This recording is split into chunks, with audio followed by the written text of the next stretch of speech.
안녕하세요. 오만사입니다. 저는 4살 아들을 혼자서 키우고 있는 엄마입니다. 친정엄마가 따로 가게를 하시는 관계로 친정아빠가 제 아들을 돌봐주시고 계세요. 저는 결혼한 적은 없었고 결혼 직전까지 갔다가 파혼했어요. 정확히 말하자면 파혼을 당했었죠. 전 남친과는 친구들 소개로 만나서 결혼까지 약속하는 사이가 되었고 상견례까지 마쳤으며 결혼 날짜도 잡아놓은 상태였어요. 그 사이에 결혼을 약속했던 남친과의 사이에 아이가 생겼어요. 어차피 결혼식을 앞두고 있던 터라서 남친이나 저나 저의 친정 부모님도 반가워했어요. 단지 시댁 식구들한테만 결혼식 후에 제 임신 사실을 알리도록 했어요. 아무도 남친과 제가 결혼식 올리지 않을 거라고는 생각하지 않았어요. 그런데 뜻밖의 변수가 생기고 말았어요. 그건 제 아빠에 관한 것이었는데요. 그 당시에 저희 아빠는 조그만 인쇄 공장을 운영하고 계셨어요. 그게 아빠의 사업이라면 사업이라고 할 수는 있었죠. 겉보기에는 조금 오래되어서 허름해 보이긴 했어도 나름 거래처도 많았고 규모도 적지 않았어요. 아빠가 그 사업에 매달려서 열심히 일한 탓에 저희 식구들이 편히 잘 먹고 살았었죠. 워낙에 아빠가 바뀐 일은 집에 오셔서는 입도 뻥끗하지 않으셔서 저와 동생과 엄마는 잘 몰랐어요. 나중엔 사실이었지만 거래처와 불미스러운 일 때문에 돈도 뗀 적도 있었고 직원들이 돈을 갖고 날라버린 통에 속을 깨나 썩은 적도 있다고 하셨어요. 그리고 조금씩 경영난이 있었다고 했어요. 집에 와서 아빠 일에 대한 속사정을 얘기를 해봤자 불안할까 봐서 말도 하지도 못하고 혼자서 많이 힘들어하셨어요. 그런 줄도 모르고 저와 엄마는 혼수다, 예단 예물이다, 뭐다 해서 회복의 겨우 노래를 부를 때 저희 아빠는 엄청 무거운 스트레스에 시달리며 어떻게 하든지 무너져간 아빠 사업을 회복하기 위해서 악정고투를 하셨다고 했어요. 내색을 하지 않으셨으니 엄마와 저와 동생이 알 리가 있었나요? 그때만 해도 결혼할 남친의 어머니는 저희 아버지가 인쇄 공장을 좀 크게 운영하는 것을 직접 찾아가서 보시고는 굉장히 흡족해 했다고 들었어요. 친척들한테도 자랑을 하셨다고 하더라고요. 그런데 웬 마른 하늘에 날벼락인지 하루아침에 공장이나 집도 경매에 넘어가 버렸어요. 오래되어서 고장이 잦았던 인쇄 공장의 기계들을 일본에서 중고기계를 직접 사들였었는데 그만 사기를 당해서 돈만 날고 말았었대요. 막대한 자금을 은행에서 대출을 받았었는데 수익은 점차로 줄어들고 잦은 기계 고장으로 제때 납품을 못하니까 갈수록 거래처는 줄어들고 힘이 들었었나 보더라고요. 하필 제가 결혼식을 앞두고 아빠 사업이 망하자 제 결혼식이고 뭐고를 떠나서 정신이 하나도 없었어요. 당장에 저희 식구들이 길바닥에 나앉게 생겼으니 말입니다. 그 정신없는 와중에 예비 시어머니가 저를 시댁으로 불렀어요. 그날따라 맛있는 밥 한 상을 차려놓고 기다리고 계셨어요. 평소에 계셨던 아버님도 다른 식구들도 보이지 않았어요. 남친은 조금 늦게 도착한다고만 연락이 왔어요. 그래서 남친의 어머니 입에서 파혼하자는 말을 나올 줄은 꿈에도 생각하지 못했었죠. 남친의 어머니가 제게 수저를 지어주시면서 그러셨어요. 네 아버지 일 때문에 힘들지? 네. 그럼 네 식구들은 어떻게 하기로 했니? 네, 일단 갈 곳이 없어서 시골 빈집에라도 임시로 들어가 살기로 했어요. 세상에, 어쩌면 좋으냐? 아이고, 어쩌다가 그렇게 되셨대.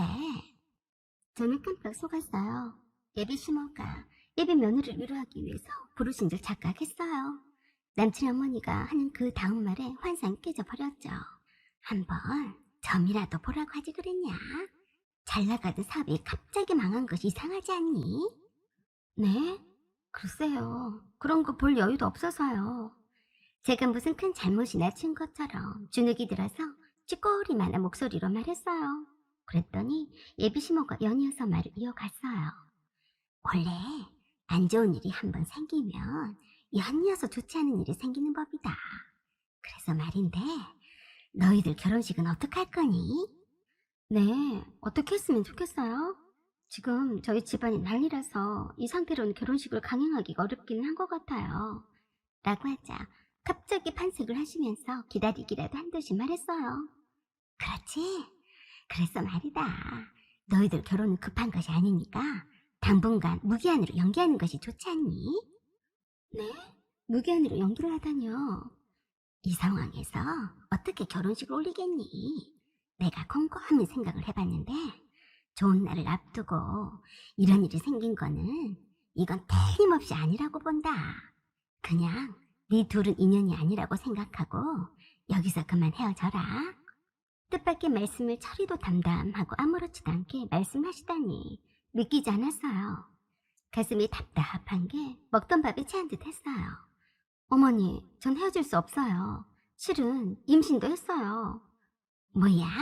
벌써 임신했단 말이냐? 네, 저희 아빠가 사업이 망해서 좋지 않은 상황이긴 하지만 계획대로 결혼식은 하겠어요. 그러자 갑자기 목소리가 달라지더니 단호하게 딱 잘라 말했어요. 그건 안 될 말이다. 내가 네가 지금 좋지 않은 상황이라서 얼리고 달래서 말하려고 했다만 이건 아닌 것 같다. 솔직히 말해서 결혼식을 앞두고 너네 집이 폭삭 망해버렸는데 누가 좋아할 사람이 있겠냐? 내 아들이 틀림없이 사위라서 뼈골 빠질 텐데 그 꼴은 못 보니까 그리 알아라. 그리고 웬만히 재수가 없어야지. 난 싫다. 남친의 어머니는 나를 불러다 놓고 도가 지나치는 말을 계속했어요. 어처구니가 없고 제가 얼마나 힘든 상황인지 알면서 이런 말을 하다니 분노가 치밀었어요. 재수없다고 하셨어요? 걱정 마세요. 하필 잘 나가던 아빠 사업이 망한 것이 재수없는 아드님을 만나서 그런지도 모르죠. 함부로 아무데나 말을 갖다 붙이지 마세요. 그러자 남친의 어머니가 그랬어요. 참 어이가 없다. 세상 사람들한테 다 물어봐라. 하루아침에 폭삭 망한 집과 사돈을 맺고 싶은 사람 있으면 데리고 와봐라. 내가 그래도 네 처지가 딱한데 그런 말 하기가 미안해서 너한테 돌려서 말하려고 했다만 아이고 너도 아주 보통이 아니구나. 임신까지 했다면서 철벽까지 치니 말이다. 저는 도저히 들어줄 수 없어서 그랬어요. 걱정 마세요. 다시는 이 집 구석에 발을 틀어놓는 일은 없을 테니까 두고 보세요. 그렇게 해서 남친과 저는 결혼 직전에 파혼했어요. 남친이 저와 결혼을 강행을 하겠다고 했지만 제가 싫다고 했어요. 그러자 남친은 제가 결혼을 할 수 있을 때까지 기다리겠다고 했었고 계속해서 연락을 해왔어요. 남친은 당분간 남친의 식구들과 거리를 두고서 저에게 앞으로 태어날 아이 아빠로서 역할을 타고 싶어 했기에 저는 마다하지 않고 만났어요. 그걸 알고서 남친의 어머니가 엄청 화가 나서 불쌍한 저희 엄마에게 찾아가서 막말을 하셨어요. 내가 하도 기분이 묘해서 사주를 보았어요. 아니 글쎄 결혼할 집에 사돈이 망했다고 하니까 절대로 뒤도 쳐다보지도 말고 도망치라고 합니다. 그래서 헤어지라고 했는데 내가 뭐 잘못했나요? 어련히 알아서 눈치껏 헤어져야지. 내가 이렇게 찾아와야겠어요. 라고 하시면서 삿대질 하시다가 가셨다고 했어요. 그 말을 들은 제가 엄청 폭발했어요. 그렇지 않아도 아빠 사업이 망해서 오갈 데가 없어서 시골 빈집에 들어와서 거지처럼 살고 있어서 우울증까지 오신 엄마에게 할 소리 못할 소리를 다 퍼붓고 갔다니 피가 거꾸로 솟는 느낌이었어요. 그래서 남친 집으로 쳐들어갔어요. 그리고 저주를 퍼부었어요. 재수 없으니까 당신 아들이나 내게서 떼어가요. 그리고 당신이나 당신 아들이 하는 일마다 다 망하는지 안 망하는지 눈을 크게 뜨고 지켜볼 거예요. 내가 다른 건 몰라도 매일 당신 모자가 망하게 해달라고 기도할 거니까 어디 두고 보겠어요? 라고 악담을 하고서 나왔어요. 그리고 남친을 만나지도 않았고 연락도 끊었어요. 오히려 안달이 난 사람은 남친이었고 자기 엄마랑 연을 끊고 살겠다고 했어도 받아주지 않았어요. 그렇게 몇 달을 찾아오고 쫓아다니고 했어도 투명인간 취급을 했더니 진이 빠졌는지 갑자기 연락이 없었어요. 저는 그냥 잿불에 꺾여서 연락이 없는 줄로만 알았었죠. 그 후로 저는 혼자서 아들을 낳았고 친정 엄마와 함께 길렀어요. 그러다가 엄마가 시골 읍내에서 작은 국밥집을 시작하시면서 아빠가 제 아들을 돌봐주셨어요. 저도 일을 해야 했기 때문에 주말에만 아들을 보러 내려갔어요. 엄마 국밥집에서 아들과 함께 있다가 데리고 나왔는데 뒤에서 누가 따라오는 낌새가 느껴졌어요. 이상해서 뒤를 돌아다 봤는데 글쎄 남친 어머니가 남루한 행색으로 따라오고 있었더라고요. 저도 모르게 제 아들을 끌어안고 말했어요. 뭐예요? 할머니가 왜 따라와요? 네 아들이 맞니? 우리 영찬이랑 참 많이 닮았다 라고 하면서 안고 있는 제 아들한테 눈이 꽂혀서 환장을 하며 달려들 기세였어요. 저리 가세요. 그랬더니 사정을 하면서 말했어요. 내 손자가 아니냐.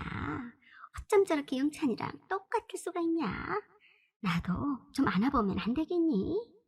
저는 놀라서 그대로 아들을 안고 냅다 뛰었는데 계속 달려서 따라왔어요. 그러면서 그랬어요. 내가 잘못했다. 임신한 너를 그렇게 내치는 게 아니었는데 잘못했어. 한 번만이라도 내 손자를 하나 보게 해주면 안 되겠니?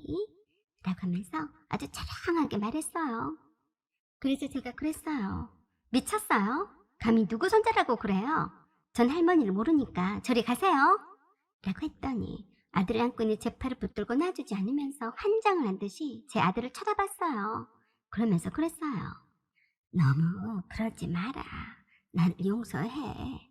너도 아들을 낳았으니까 내 심정을 알 게 아니냐. 어처구니가 없어서 단호하게 말했어요. 임신한 나에게 아빠 사업이 망해서 재수가 없으니까 그 난리를 치고 파혼시키긴 누군데 그래요. 그래. 그래서 내가 죄받았다. 영찬이가 그래서 사고로 저 세상에 가지 않았니? 저는 그때서 알게 됐어요. 갑자기 남친이 연락이 두절이 된 이유를요.